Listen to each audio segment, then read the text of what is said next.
Procedure ಪ್ರಕಾರ Shivashankar suspend ಮಾಡಲಾಗಿದೆ. Governor ತಮ್ಮ ಅಧಿಕಾರ ಬಳಕೆ ಮಾಡಿಕೊಂಡಿದ್ದಾರೆ. ಗೃಹ ಸಚಿವ ಆರೋಪ ಬಂದಾಗಲೇ ತಾವೇ ರಾಜೀನಾಮೆಯನ್ನು ಕೊಡಬೇಕಾಗಿತ್ತು.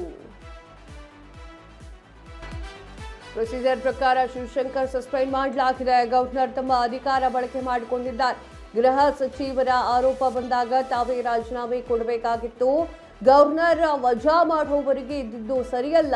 ಕೆಪಿಎಸ್ಸಿ ಈ ಒಂದು ಅಧ್ಯಕ್ಷರ ವಜಾ ಬಗ್ಗೆ ಪ್ರಿಯಾಂಕ್ ಖರ್ಗೆ ಅವರು ಹೇಳಿಕೆಯನ್ನ ನೀಡಿದ್ದಾರೆ. ಕೆಪಿಎಸ್ಸಿಯನ್ನ ಬಲಪಡಿಸಬೇಕಾಗಿರುವಂತಹ ಅನಿವಾರ್ಯತೆ ಇದೆ.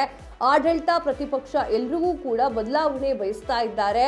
ಕೆಪಿಎಸ್ಸಿ ಈ ಒಂದು ಸಂಪೂರ್ಣವಾಗಿ ಬದಲಾಗಬೇಕು ಅಂತ ಹೇಳಿ ಖರ್ಗೆ ಹೇಳಿಕೆಯನ್ನ ನೀಡಿದ್ದಾರೆ.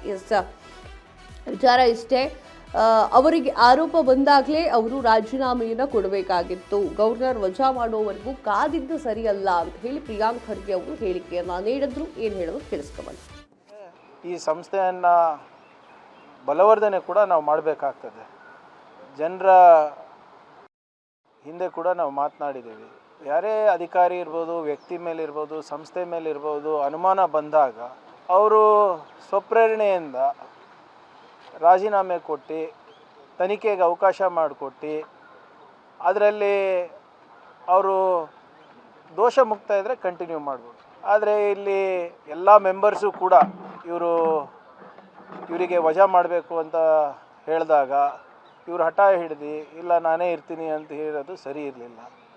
ಈಗ ಗವರ್ನರ್ ಅವರೇ ವಜಾ ಮಾಡಬೇಕು ಅಂದ್ಬಿಟ್ಟು ಆದೇಶ ನೀಡಿದ್ದಾರೆ. ಸೊ ಇದರಲ್ಲಿ what ever it is as per procedure ಏನಿದೆ ಮಾಡಿದ್ದಾರೆ. ಆದರೆ ಮುಂದೆ ಇದನ್ನು ಸರಿಪಡಿಸಬೇಕು. ಮತ್ತು ಏನು ನಮ್ಮ ಯುವಕರ ಭವಿಷ್ಯವನ್ನು ಸದೃಢಗೊಳಿಸಲಿಕ್ಕೆ ಈ ಸಂಸ್ಥೆಯನ್ನು ಬಲವರ್ಧನೆ ಕೂಡ ನಾವು ಮಾಡಬೇಕಾಗ್ತದೆ. ಜನರ ಮತ್ತು ವಿಶೇಷವಾಗಿ ನಮ್ಮ ಯುವಕರ ಭವಿಷ್ಯ ಜೊತೆ ಚೆಲ್ಲಾಟ ಆಡುವಂಥ ಯಾವುದೇ ಸಂಸ್ಥೆ ಇದ್ದರೂ ಕೂಡ ಅದನ್ನು ನಾವು ಸಹಿಸಬಾರ್ದು.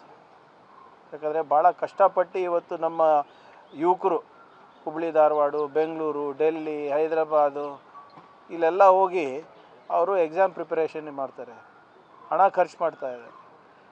ಯಾಕಂದರೆ ಅವರಿಗೆ ಒಂದು ಸರ್ಕಾರಿ ನೌಕರಿ ಇದ್ದರೆ ಒಂದು ಆರ್ಥಿಕ ಹಾಗೂ ಸಾಮಾಜಿಕ ಭದ್ರತೆ ಸಿಗುತ್ತೆ ಅಂದ್ಬಿಟ್ಟು ಅವ್ರ ಕುಟುಂಬದವರಿಗೆ. ಸೊ ಇವತ್ತು ಏನಾಗಿದೆ, ನಿಜವಾಗ್ಲೂ ಭಾಳ ವಿಷಾದ. It's not a healthy sign. But ಇದನ್ನು ಸ್ಟ್ರೆಂಥನ್ ಮಾಡಬೇಕಾಗ್ತದೆ. ಮತ್ತು ನಮ್ಮ ಯುವಕರ ಭವಿಷ್ಯವನ್ನು ಸೆಕ್ಯೂರ್ ಮಾಡೋ ನಿಟ್ಟಿನಲ್ಲಿ ನಾವು ಸಂಸ್ಥೆಗಳನ್ನು ಬಲವರ್ಧನೆ ಮಾಡಬೇಕಾಗುತ್ತೆ. ಹಿಂದೆ ಕೂಡ ನಾವು ಮಾತನಾಡಿದ್ದೀವಿ.